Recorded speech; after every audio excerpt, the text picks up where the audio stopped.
मार्ग किंवा सदाचाराचा मार्ग। नंतर भगवान बुद्धांनी परिव्राजकांना अष्टांगिक मार्गाचा उपदेश केला। भगवान बुद्धांनी सांगितले की अष्टांगिक मार्गाची 8 अंगे आहेत।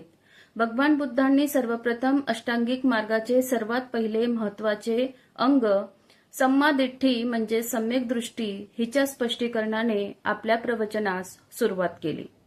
सम्यक दृष्टीचे महत्व समजण्याकरिता भगवान बुद्ध परिव्राजकांना म्हणाले, परिव्राजक हो, सर्वप्रथम जग ही अंधार कोठडी असून मनुष्य हा तिच्यातील एक कैदी आहे, हे तुमच्या लक्षात आले पाहिजे।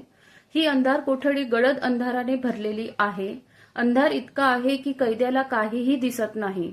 कैद्याला आपण कैदी आहोत हेही दिसत नाही। दीर्घकाल अंधार कोठडीच्या ह्या अंधारात राहिल्यामुळे मनुष्य एकदम आंधळा होऊन गेलेला आहे। इतकेच नाही तर ज्याला प्रकाश म्हणतात अशी एखादी